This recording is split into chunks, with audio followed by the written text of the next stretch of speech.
কর্ম এবং কর্মফল সম্পর্কে শ্রীমদ্ ভগবদ গীতায় ভগবান শ্রীকৃষ্ণ বলেছেন, মহাভারত রণক্ষেত্রে কর্ণের রথের চাকা মাটিতে আটকে যায়। তখন কর্ণ নিরস্ত্র অবস্থায় মাটিতে নামেন চাকাটি তোলার জন্য। ঠিক সেই সময় ভগবান শ্রীকৃষ্ণ অর্জুনকে বাণ নিক্ষেপ করে কর্ণকে হত্যার পরামর্শ দেয়।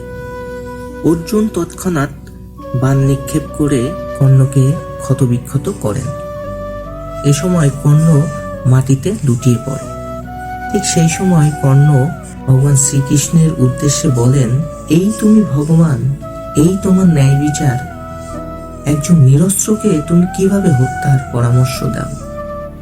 তখন ভগবান শ্রীকৃষ্ণ স্মিত হেসে বলেন, অর্জুন পুত্র অভিমন্যু যখন চক্রব্যূহে নিরস্ত্র হয়ে পড়েছিল, তখন সবাই তাকে নৃশংসভাবে হত্যা করেছিল।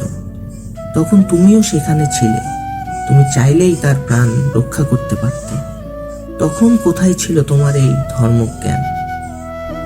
আমার কাছে যে যেমন কর্ম করবে, আমি তাকে ঠিক সেই রূপ কর্মফল প্রদান করে থাকি। এটাই আমার বিচার।